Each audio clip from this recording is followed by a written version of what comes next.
কোনো এক জঙ্গলে একটি হরিণ ও একটি কচ্ছপ বাস করত। হরিণ ও কচ্ছপটি খুবই ভালো বন্ধু ছিল।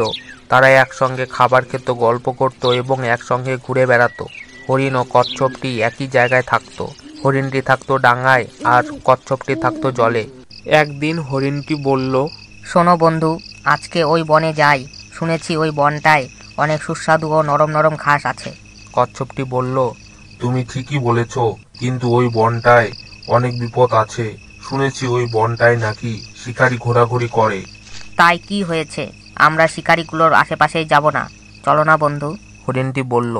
কচ্ছপটি হরিণটির কথায় রাজি হলো এবং তারা নতুন বনের দিকে যেতে থাকলো। নতুন জায়গায় এসে হরিণটি মনের সুখে ঘাস খেতে থাকলো, কিন্তু কচ্ছপটি ঘাস খেলো না। কচ্ছপটি আশেপাশে কোনো শিকারী আছে কিনা দেখার জন্য গেল। ইতিমধ্যে একটি শিকারী ধনুক হাতে হরিণটিকে তাড়া করলো। হরিণটির পিছু করতে থাকলো।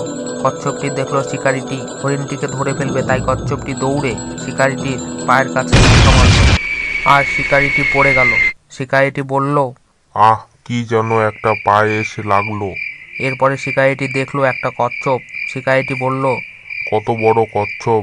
ভালোই হলো, হরিণটির বদলে একটি বুড়ো কচ্ছপ পেয়ে গেলাম, কিন্তু আমি একা এটাকে নিয়ে যেতে পারবো না। এরপরে শিকারীটি কচ্ছপটিকে উল্টো করে রেখে অন্য আরেকজনকে ডাকতে গেল, আর অন্যদিকে হরিণটি আড়াল থেকে এ সমস্ত ঘটনা দেখতে থাকলো। শিকারীটি চলে গেল, হরিণটি কচ্ছপটিকে বাঁচাতে আসলো না। হরিণটি ভয়ে সেখান থেকে পালিয়ে গেল। এরপরে শিকারীটি ফিরে এসে কচ্ছপটিকে নিয়ে চলে গেল।